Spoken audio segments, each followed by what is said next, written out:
Mushroom পুষ্টি, কর্মসংস্থান ও সম্ভাবনার নতুন দিগন্ত। বাংলাদেশ নদীর দেশ, কৃষির দেশ। এখানে প্রতিদিন নতুন সম্ভাবনা জন্ম নেয়। তেমনি এক সম্ভাবনা হলো মাশরুমের পুষ্টিকর, নিরাপদ, উচ্চ মূল্যের এই ফসল এখন বদলে দিচ্ছে মানুষের জীবন, দূর করছে দারিদ্র্য। আর এর পেছনে আছে কৃষি মন্ত্রণালয়ের মাশরুম চাষ সম্প্রসারণের মাধ্যমে পুষ্টি উন্নয়ন ও দারিদ্র্য হ্রাসকরণ প্রকল্প পরিচিতি।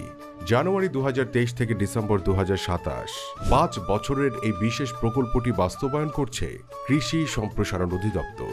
লক্ষ্য একটাই, বাংলাদেশে মাশরুম উৎপাদন বাড়ানো, পুষ্টির ঘাটতি কমানো, কর্মসংস্থানের সুযোগ, বিশেষ করে গ্রামীণ নারীদের কর্মসংস্থান। জার্ম প্লাজম সংগ্রহ ও গবেষণা। বিশ্বের নানা প্রান্ত থেকে সংগ্রহ করা হয়েছে 35 প্রজাতির মাশরুমের জার্ম প্লাজম। এগুলো থেকে বাংলাদেশ উপযোগী 18 ধরনের মাশরুমের টেকসই উৎপাদন প্রযুক্তি উদ্ভাবন করছে প্রকল্প। কাজটি সম্পাদন হচ্ছে মাশরুম উন্নয়ন ইনস্টিটিউটে। এই গবেষণা এখন দেশের ভবিষ্যৎ মাশরুম শিল্পের ভিত্তি, কারণ এই প্রযুক্তি ও জাত ব্যবহার করে উদ্যোক্তারা সারা বছর মাশরুম চাষ করতে সক্ষম হচ্ছেন, মাশরুম হতে বিভিন্ন পণ্য তৈরি করছেন। উদ্যোক্তা সৃষ্টির জীবন বদলে যাওয়া মানুষের গল্প। এই প্রকল্পের সবচেয়ে বড় শক্তি মানুষ।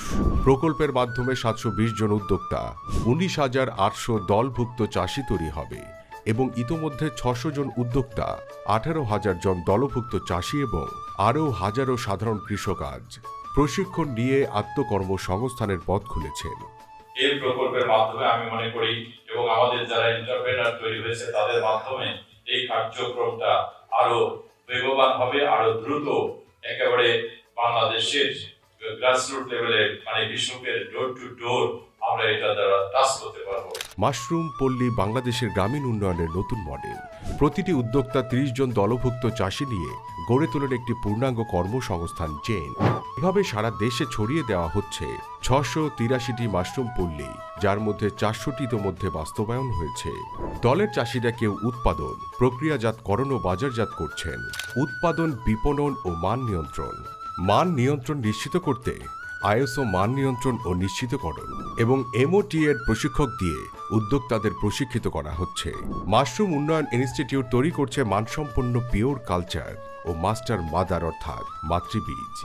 33টি মাশরুম উপকেন্দ্র থেকে উদ্যোক্তা ও চাষিদের কাছে পৌঁছে যাচ্ছে উন্নত মানের মাতৃবীজ এবং উদ্যোক্তারাও মান মেইনটেইন করে উৎপাদন করছেন বীজ, মাশরুম ও মাশরুমজাত পণ্য। ফলে উচ্চ গুণগত মানের মাশরুম ও মাশরুমজাত পণ্যের উৎপাদন ধারাবাহিকভাবে বৃদ্ধি পাচ্ছে।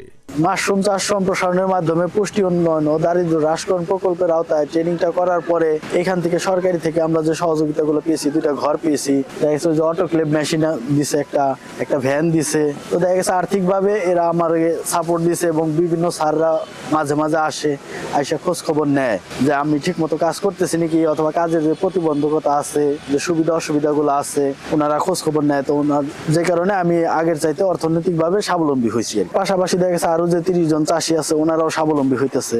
প্রশিক্ষণ, জনসচেতনতা ও জাতীয় মেলা, মাশরুম মেলা, আঞ্চলিক কর্মশালা, মাঠ দিবস, ডেমনস্ট্রেশন বা প্রদর্শনী এবং মিডিয়া প্রচারের মাধ্যমে এক বিশাল জনগোষ্ঠী এখন মাশরুম চাষে আগ্রহী। অনলাইনের মাধ্যমে ইতোমধ্যে 11,000 চাষি এবং অফলাইনে মাশরুম অবহিতকরণ ও কার্যক্রম প্রদর্শনের মাধ্যমে আরও 13,000-এর বেশি মানুষ প্রশিক্ষণ পেয়েছেন। পুষ্টি উন্নয়ন ও সামাজিক প্রভাব। মাশরুমে উচ্চ প্রোটিন, কম কোলেস্টেরল, রোগ প্রতিরোধক উপাদানে সমৃদ্ধ, নারী শিশু প্রতিবন্ধী সহ সবাই সহজে চাষ করতে পারে এবং পুষ্টি পেতে পারে। কারণ মাশরুমে খাবারের 7টি উপাদানই রয়েছে, তাই প্রতিদিন মাশরুম খেলে একজন লোকের পুষ্টির চাহিদা পূরণ করা সম্ভব। এই প্রকল্প এখন গ্রামীণ পুষ্টি নিরাপত্তা নিশ্চিতের এক কার্যকর হাতিয়ার। প্রকল্পের অর্জন: দক্ষ জনবল সৃষ্টি, জনপ্রিয় জাতের জার্ম প্লাজম সংগ্রহ ও সংরক্ষণ, মাশরুম উৎপাদন ধারাবাহিকভাবে বৃদ্ধি পাচ্ছে, নতুন মাশরুম উপকেন্দ্র স্থাপন, আত্মকর্মসংস্থান বৃদ্ধি, রপ্তানি সম্ভাবনা উন্মোচন এবং আমদানি হ্রাস। ভবিষ্যৎ সম্ভাবনা: হর্টিকালচার সেন্টারে মাতৃবীজ উৎপাদনের সক্ষমতা বাড়ানো গেলে দেশে বছরে হাজার হাজার টন অতিরিক্ত মাশরুম উৎপাদন করা সম্ভব হবে। এতে দেশের পুষ্টি নিরাপত্তা যেমন নিশ্চিত হবে, তেমনি বাণিজ্যিক রপ্তানির সুযোগও ব্যাপকভাবে বাড়বে। মাশরুম শুধু একটি ফসল নয়, এটি হলো একটি স্বপ্ন, একটি সুযোগ, একটি উন্নয়নের সেতুবন্ধন। এই প্রকল্প দেশের গ্রামীণ মানুষকে স্বনির্ভরতার পথ দেখাচ্ছে, কারণ এটি চাষের জন্য উর্বর জমি লাগে না। ফেলনা অনুৎপাদনশীল জমিকে ব্যবহার করে চাষ করা সম্ভব। এটি ঘরের ফসল। আগামী দিনের পুষ্টি নিরাপদ বাংলাদেশ গড়তে মাশরুম চাষ এখন এক সম্ভাবনার নতুন দিগন্ত। নিরাপদ খাদ্য ও পুষ্টি নিরাপত্তার অপার সম্ভাবনা এই মাশরুম। মাশরুম খান, সুস্থ থাকুন। মাশরুম চাষ সম্প্রসারণের মাধ্যমে পুষ্টি উন্নয়ন ও দারিদ্র্য হ্রাসকরণ প্রকল্প, কৃষি সম্প্রসারণ অধিদপ্তর, কৃষি মন্ত্রণালয়।